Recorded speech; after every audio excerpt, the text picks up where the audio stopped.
ubu ngubu ukoresheje AI artificial intelligence kuba ufite igitekerezo gusa wumva neza ngo ndashaka kuba nakora iki kintu, ibyo birahagije kugira ngo icyo gitekerezo cyawe gita kiba reality nyine, cyangwa se gite kiba nyine kite kijya mu bikorwa. Niko nakubwira, artificial intelligence yaje ibintu byose ibyoroshye. Ni nayo mpamvu rero kuri YouTube ubu ngubu video nyinshi ubona z'abanyamerika ziba zagize views nyinshi baba bakoresheje artificial intelligence. Rero abantu benshi b'abanyarwanda ntabwo babizi, kubera ko most of time audience yacu nk'abanyarwanda dufokasinga nyine ku banyarwanda, dufokasinga nyine ku bantu b'abanyarwanda. Ariko nagira ngo nkubwire neza ko niba ushaka gukora content zawe zo mu cyongereza, kuko buriya content zo mu cyongereza zishyura amafaranga menshi, iyi video ni yawe, ngiye kukwereka AI artificial intelligence wakoresha. Bivuze neza ko ni ugutekereza ati ngiye gukora ikira, wamara kugitekereza gusa ibyo bikaba birahagije, igitekerezo kikaba cyabaye, hanyuma ukacyandika muri AI,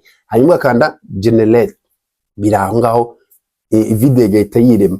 Biri kugucanga ukumva neza bidashoboka, gaze mbikwereke ko bishoboka. Ibi ngibi rero nazaga mbinyuza kuri TikTok n'ama Instagram, ariko naje gusanga ko why not na hano kuri YouTube ntabihanyuza, kajya mbibereka nyine uburyo bikora. Yani ibyo tugiye ko twakora rero, video nubwo yaba ari iminota 5, 3, 5 cyangwa se 3, iyo yaba ariyo yose uzajya nyuza hano kuri Creators Rwanda. Niyo mpamvu rero nkubwira wowe nkurikirana kuri Creators Rwanda ugomba kujya usura Creators Rwanda buri munsi, kuko ngiye kujya na uploadinga every day, nta munsi wo kuruhuka kabisa. Nawe kandi ni ibintu bizajya bigufasha, niyo mpamvu nawe ni ugomba kuyisura. Niba ushaka kujoininga umuryango wacu na pinizemo groupe wa joininga, hanyuma video kugiye hanze ugahita ubibona. Nicyo navuga, nge singira abafana, ngira umuryango wa Creators Rwanda. Reka ze mbere ku buryo iyo AI ikora, bishobora kuba byakora muri telefone nkuko byanakora kuri laptop, ariko no musi turakoresha laptop, ariko inzira ni zimwe, nawe ugende ubikurikiza nkuko ngiye kubibwira. Ndabizi neza ko biri buze kuba byakunda. Tudatinze rero reka duhindure, tugire gutya dushifting.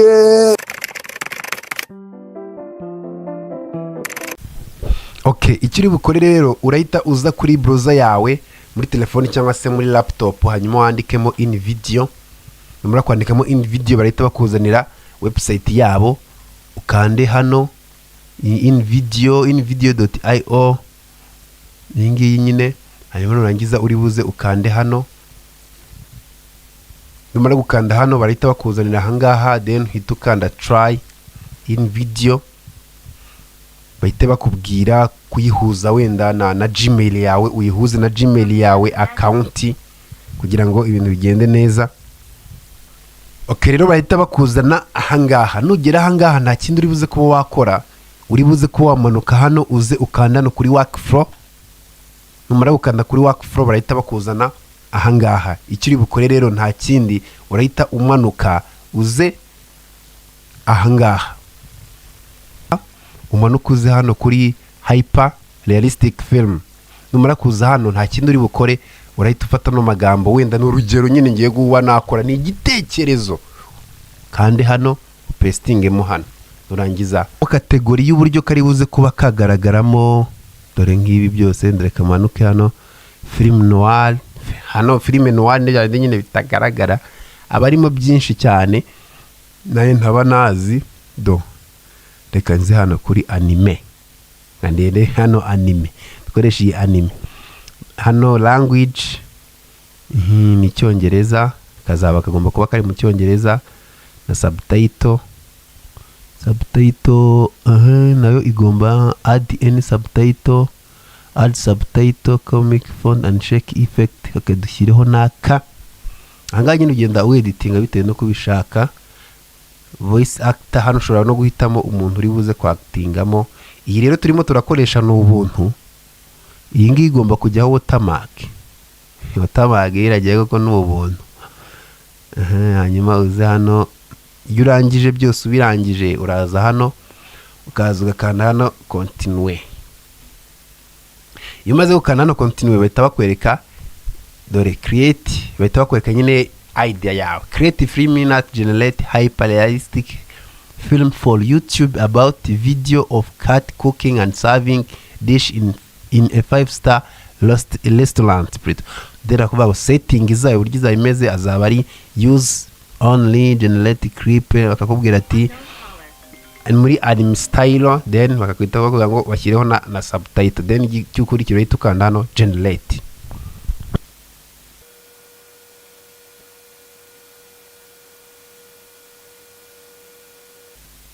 Ahangaha rero bahita bakwereka ibi bintu hano, bahita bakwereka nyine ibyo video igiye kuba ibyo plutôt AI igiye kugenerating.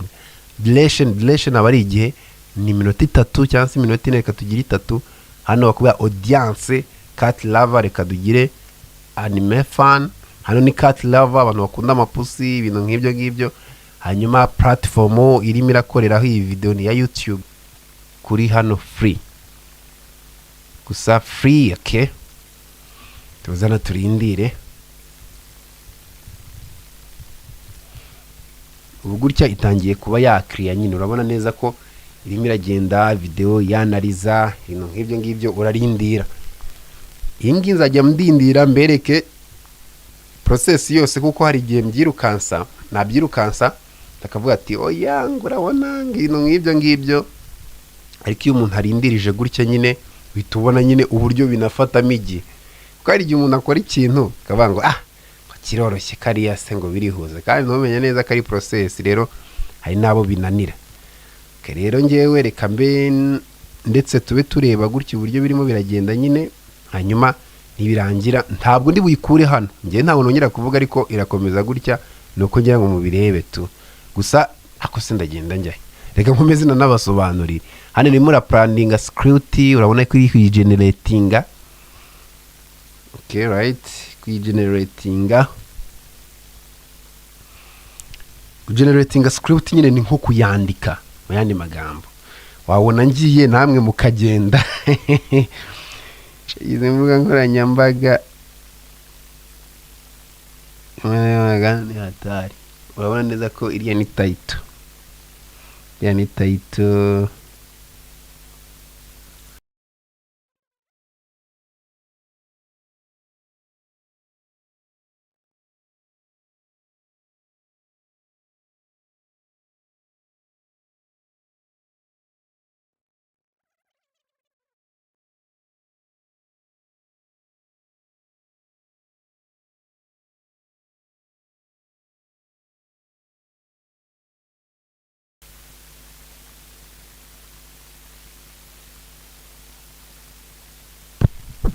nkuko ubibona nyine video yamaze kuba yagira ute yamara kuba nyine yaba created. Barimo bara preparing ikintu bita preview nyine, kugira ngo ize kwerekana nyuma.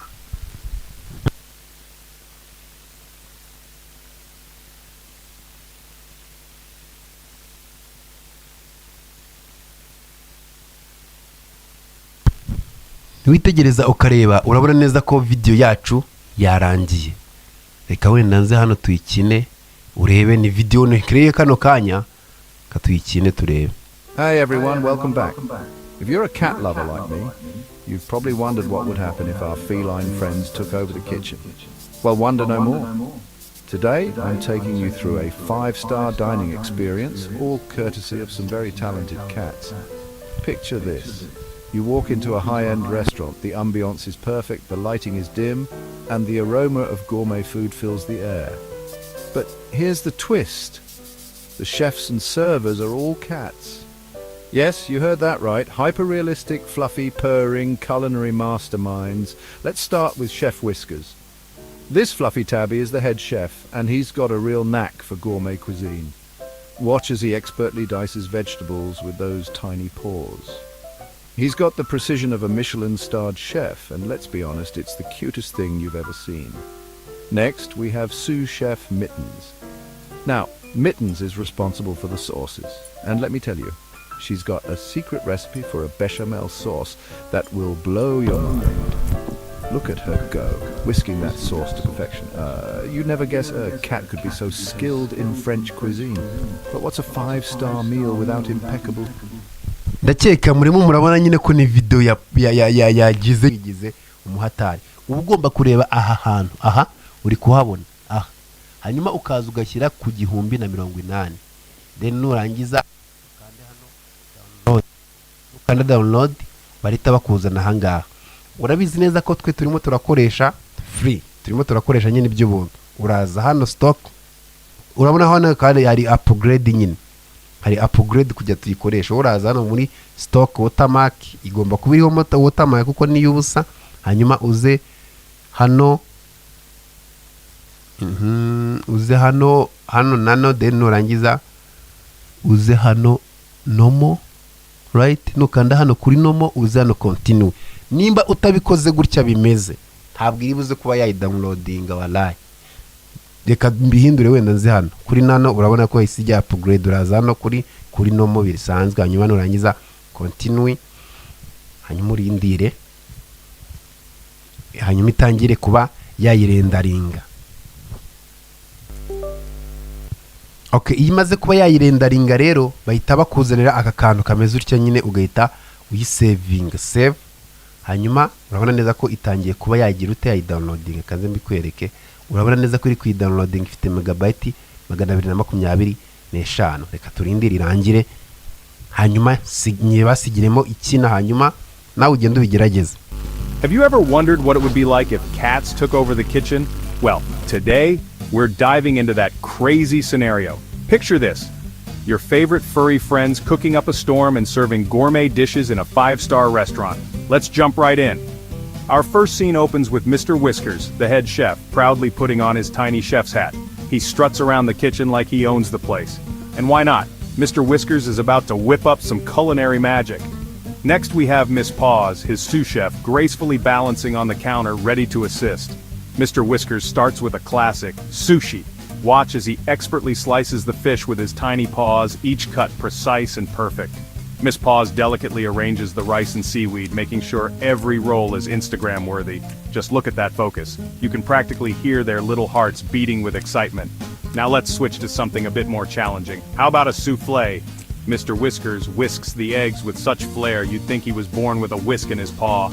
Miss Paws preps the ramekins, her eyes shining with determination. They pour the mixture in and carefully place it in the oven, fingers crossed. Meanwhile, in the dining area, we have our feline waitstaff ready to serve. Fluffy, the maitre d', greets guests with a charming meow and a flick of his tail. He escorts them to their tables where Tigger and Mittens are waiting to take their orders. The diners, though initially skeptical, are soon won over by the cat's impeccable service and irresistible cuteness. Back in the kitchen, the timer dings. The souffle is ready. Mr. Whiskers and Miss Paws carefully take it out, eyes wide with anticipation. It's a masterpiece. Fluffy rushes in to take it to the diners, who can't believe their eyes. They take a bite, and their faces light up with pure joy. Success! As the night goes on, the cats continue to amaze their guests with dish after dish. From delicate pastries to savory entrees, these cats prove they've got what it takes to run a 5-star kitchen. And the best part? They do it all with a purr and a wink. So next time you see your cat lounging around, just remember, they could secretly be a culinary genius waiting to be discovered. Thanks for watching, and don't forget to like, comment, and subscribe for more feline fun. See you next time. Meow for now.